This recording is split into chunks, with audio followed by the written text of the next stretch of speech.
Halo sobat anime, kita gas lagi dah jawabannya cuy. Tapi sebelumnya gue tanya dulu nih cuy, ada acara apa di tempat kalian cuy? Ada apa?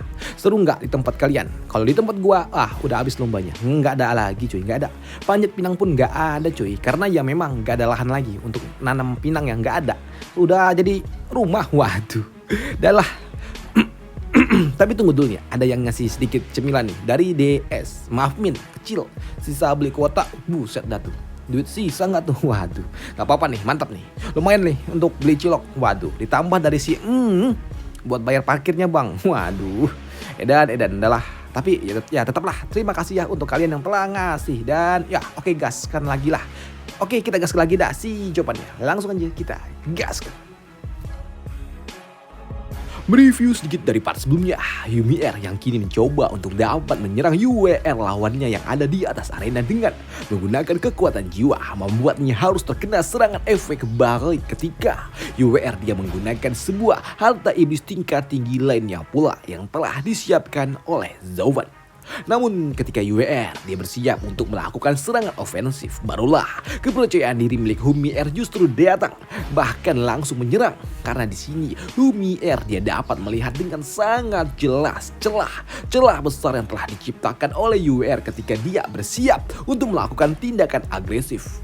Bahkan terjangan yang diberikan oleh Humier sungguh benar-benar sangat kuat yang dapat dipastikan akan membuat UWR benar-benar akan berakhir jika terkena sergapan itu. Namun, entah apa yang terjadi, tiba-tiba saja benturan energi yang cukup kuat terjadi serta cahaya yang sangat menyilaukan keluar terpancarkan dari atas arena pertandingan. Dan cahaya itu memang benar-benar sangat menyilaukan. Namun, begitu cahaya itu mulai meredup kembali, di sini ada sesuatu yang tidak dapat dipercaya oleh mereka semua. Karena ketika mereka mencoba kembali melihat ke arah atas arena pertandingan, mereka melihat ada sosok makhluk legendaris kuno yang kini muncul di atas arena, dan itu adalah perwujudan dari Golden Dragon yang muncul entah dari mana. Datang melindungi sosok yang ada di tengahnya. Ya, sosok Golden Dragon itu melindungi UWR dari sergapan aneh-aneh itu, yang membuat Master Sekte dia pun cukup kagum dengan apa yang ada di atas arena. Ya, itu sebuah harta iblis lainnya lagi tingkat 8. Pantas saja anak kecil itu dia sangat berani mengerahkan semua kekuatannya hanya untuk mempersiapkan sebuah serangan.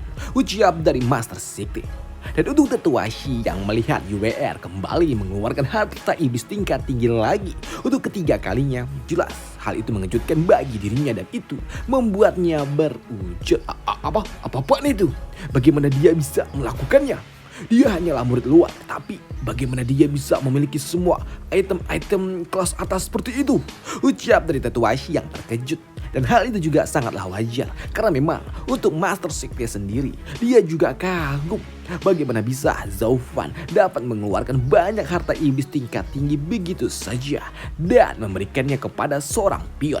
Hei Zovan, berapa banyak lagi harta yang kau miliki Zovan? Sepertinya aku juga harus meminta beberapa item langsung dari dirimu. Pikir dari Master Sekte di dalam hati. Namun untuk mereka yang ada di atas arena saat ini melihat serangan dari Humier yang gagal membuat UWR dia pun tersenyum dan berujar, Senior Humier, bagaimana?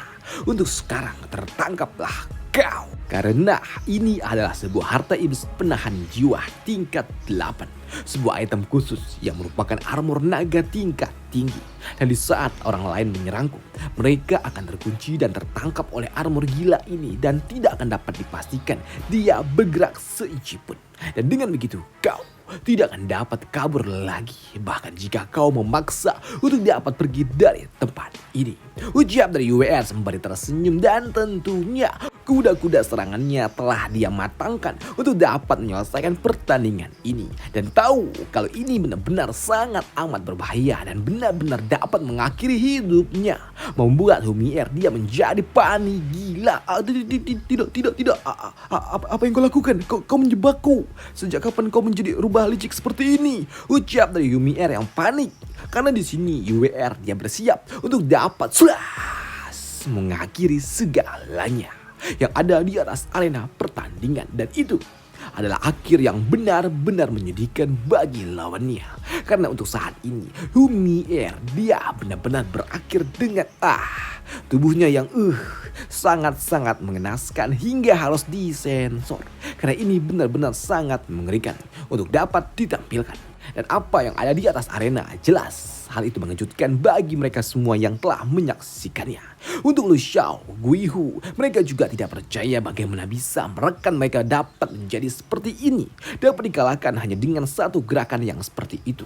Begitu juga dengan kakaknya Yueling dan juga Quilang. Mereka pun juga tidak percaya dengan apa yang ada di atas arena. Bagaimana bisa Yuer dapat melakukan hal gila ini hanya dalam satu gerakan saja. Serta untuk para orang-orang tua ini, mereka pun sama. Mereka tidak percaya bagaimana bisa seorang murid luar yang hanya ada di ranah Tianshuan dapat menghancurkan mereka yang ada di ranah visi dewa. Apalagi orang itu bukanlah murid biasa, tapi merupakan salah satu murid elit yang kekuatannya telah diakui. Namun apa yang terjadi di atas arena membuat Master Sekte dia justru tertawa melihat seorang murid elit dapat dihancurkan oleh seorang murid luar. Sungguh pemandangan yang sangat menarik. Tantangan ini akhirnya berakhir dengan kekalahan murid elit. Sungguh memalukan. Seorang murid elit dapat dikalahkan dengan satu gerakan. Sungguh memalukan. Bagaimana bisa orang seperti itu bisa menjadi seorang murid elit? Dan sepertinya kualitas dari para murid elit sungguh sangat menyedihkan.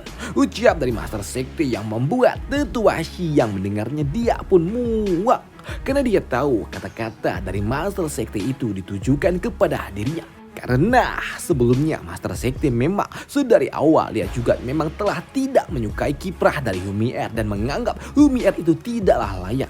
Tapi tetap dipertahankan oleh Tetua Shi. Namun dengan hancurnya Humier sama saja seperti ucapan dari Master Sekte yang sebelumnya tentang Humier yang tidak layak itu benar adanya.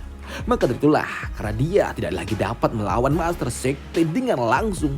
Maka dari itulah di sini Tetua Shi dia hanya dapat berucap, Master Sekte, kekalahan murid inti Humier disebabkan oleh ketidakmampuanku yang buruk dalam menyetarakan kekuatan yang ada di area murid inti. Namun untuk tempat kosong itu kita bisa mengisinya dengan murid lainnya lagi. Ucap dari Tetua Shi yang langsung dipatahkan oleh Master Sekte. Tidak, omong kosong macam apa itu? Apakah kau pikir di dalam turnamen naga ganda nanti aku akan mengirimkan para sampah yang seperti itu? Apakah kau pikir dengan memilih murid elit yang baru telah cukup untuk dapat memenuhi syarat itu? Tidak. Dengan ketidakmampuan para murid elit yang terlihat dari hasil dari kompetisi yang busuk dan juga menyedihkan ini, aku putuskan ujian dari pertandingan murid elit kali ini dibatalkan. Dan kita akan mengadakan lagi kompetisi ulang 3 bulan lagi.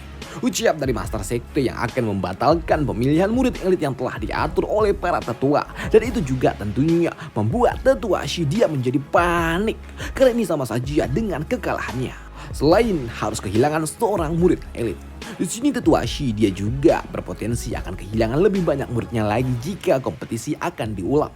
Tapi protes dari Tetua Shi soal pembatalan dari turnamen ini langsung ditanggapi oleh Master Sekte dengan berujar, cukup. Yang aku inginkan adalah murid elit yang berkualitas. Dan bukannya murid elit yang tidak berguna yang hanya akan terbelah menjadi 2 bagian. Hanya dengan satu gerakan dari murid luar. Ucap sindir dari Master Sekte yang membuat Tetua Shi dia yang mendengarnya tidak lagi memiliki sebuah pilihan lain. Hanya dapat menggerutu di dalam hati. Master Sekte dia sepertinya telah mulai menjalankan rencananya dan sepertinya dia memanfaatkan momentum ini. Kompetisi murid dalam ini hanya untuk menantang kami, pikir dari Tetua Shi. Di sini Tetua Shi sebenarnya dia juga tidak keberatan jika dia hanya kehilangan Humier. Tapi kehilangan Humier ternyata bisa menjadi sebuah momentum bagi Master Sekte untuk dapat menyerang kelompoknya. Gila. Jika saja Master Sekte diberikan waktu selama 3 bulan lagi, aku takut dia memiliki waktu untuk dapat menyusun rencana baru untuk dapat menekan kami. Dan itu membuatku merasa tidak aman, pikir dari Tetua Shi. Namun untuk tetua lainnya, khususnya Master dari Humier, dia terlihat sangat histeris harus kehilangan Humier, muridnya yang duhai, yang harus tergeletak di atas arena. Dan melihat hal itu, di sini tetua Shi dia pun memiliki sebuah rencana yang cukup brilian. Karena dia tahu seorang murid luar belum memiliki seorang master untuk melatihnya secara langsung. Maka dari itulah dia pun berencana untuk dapat membawa pion milik Master Sekte itu ada di pihaknya dan mengacaukan semua rencana dari Master Sekte. Maka dari itulah di sini tetua Shi dia berujar, murid luar UWR, karena kau telah mengalahkan murid dalam yang akan dipromosikan menjadi murid elit, maka dari itulah kau kini berhak menjadi murid dalam. Dan sebagai murid dalam, kau berhak memiliki seorang master, seorang tetua yang akan membimbingmu. Maka dari itulah sekarang beritahu kami siapa tetua yang akan kau pilih. Dan untuk para tetua ataupun para diaken yang tertarik untuk dapat melatih UWR dan menjadikannya seorang murid, silakan maju dan bicaralah. Ucap dari tetua Shi yang membuat kini muncul satu persatu para tetua yang ingin menjadikan UWR sebagai murid mereka. Bahkan tidak cuma satu ataupun dua, tapi ya cukup banyak tetua yang datang mencoba berusaha keras menjadikan UWR sebagai muridnya. Bahkan saat ini, para orang-orang tua itu mereka tidak segan melepaskan argumen yang jahat dan juga keuntungan apa yang akan diterima oleh UWR jika UWR mau menjadi murid dari para tetua gila itu. Namun nyatanya mereka cuma ingin mendapatkan sumber daya dan juga harta milik UWR saja. Begitu juga dengan tetua Shi. Tapi untuk tetua Shi dia juga memiliki lebih banyak keuntungan jika saja dia berhasil membawa UWR ada di pihaknya. Selain mendapatkan sumber daya, dia juga akan merusak rencana milik Master Sekte. Dan apa yang direncanakan oleh tetua Shi dipahami juga oleh Master Sekte.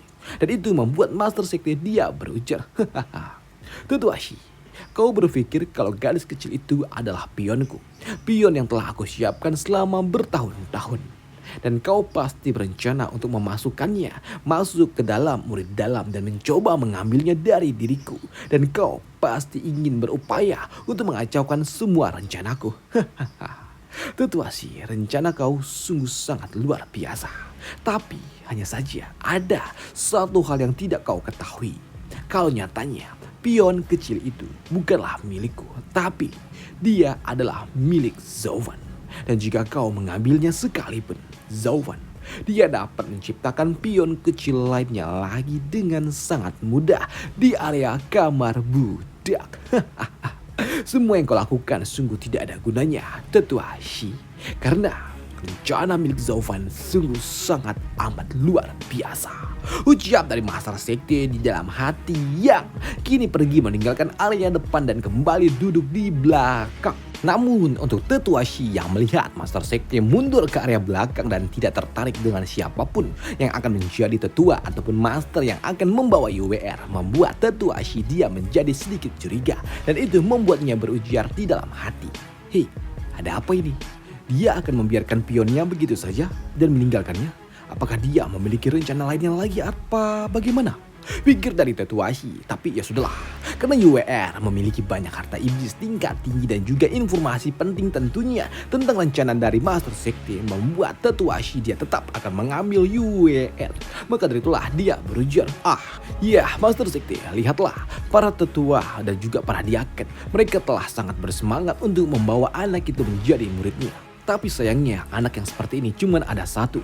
Dan hal ini akan sangat sulit untuk menentukan dan memilih siapa yang cocok untuk menjadi master bagi UWR. Namun menurutku, mempertimbangkan apa yang telah terjadi saat ini, menurutku hilangnya UWR yang merupakan murid dari tetua 2 telah membuat tetua 2 pasti dia sangat bersedih.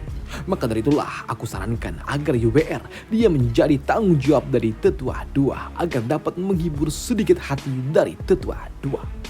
Dan kenapa kita tidak membiarkan UWR dia menjadi tanggung jawab dari tetua 2? Bukankah begitu tetua 2? Apakah Anda bersedia menjadi master dari UWR? Ucap dari tetua Shi yang membuat para orang-orang tua lainnya mereka pun kesal dan tidak terima dengan sikap tidak tahu diri itu. Dasar rubah tua yang tidak tahu diri.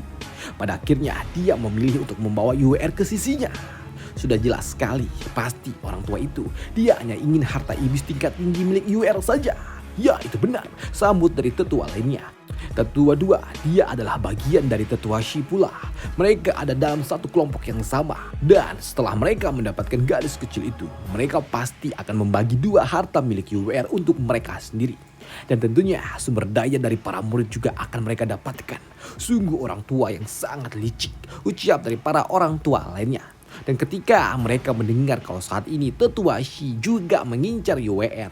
Namun untuk Yueling, kakak dari UWR, dia pun cukup terkejut ketika dia mendengar kalau Tetua Shi dia ingin menjadikan UWR murid dari Tetua 2 yang mengincar adiknya.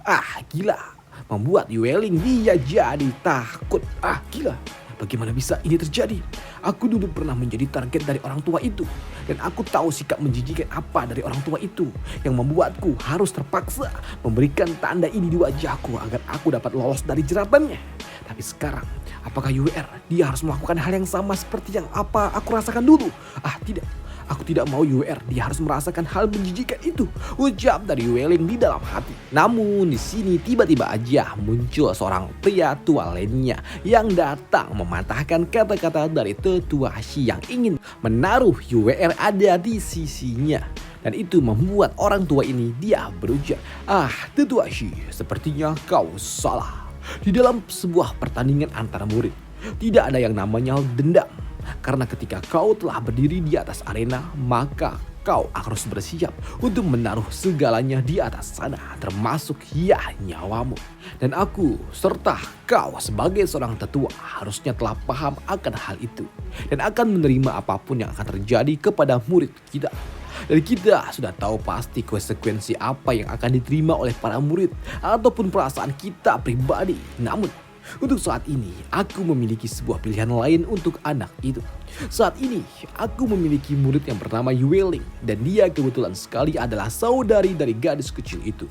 Dan jika mereka berdua bersama dan juga berlatih, aku rasa mereka masa depannya benar-benar tidak akan terbatas. Dan aku yakin mereka berdua akan sangat sukses besar di dalam turnamen naga ganda untuk sekte kita. Ucap dari Pak Tua itu yang merupakan salah satu tetua besar yang bernama Tetua B. Dan mendengar adiknya yang akan dibawa ke sisi Tetua B tentunya membuat Yueling dia senang. Karena dia bisa langsung mengawasi bersama dengan adiknya secara langsung. Terima kasih Tetua B, sambut dari Yueling yang senang mendengar adiknya akan dibawa ke sisinya. Namun permintaan dari Tetua B tentunya tidak dapat diterima begitu saja oleh tetua yang udah tua ini. Tetua B, apa maksudmu? Apa maksudmu berkata seperti itu? Apakah kau ingin bersaing dengan diriku untuk mendapatkan murid itu? Tidak Pak Tua. Aku cuma memikirkan tentang masa depan sekte aja. Dan jika aku bersaing dengan dirimu, apakah kau pikir kau bisa menang dari diriku? Ejek dari Tetua B yang membuat orang tua itu dia kesal.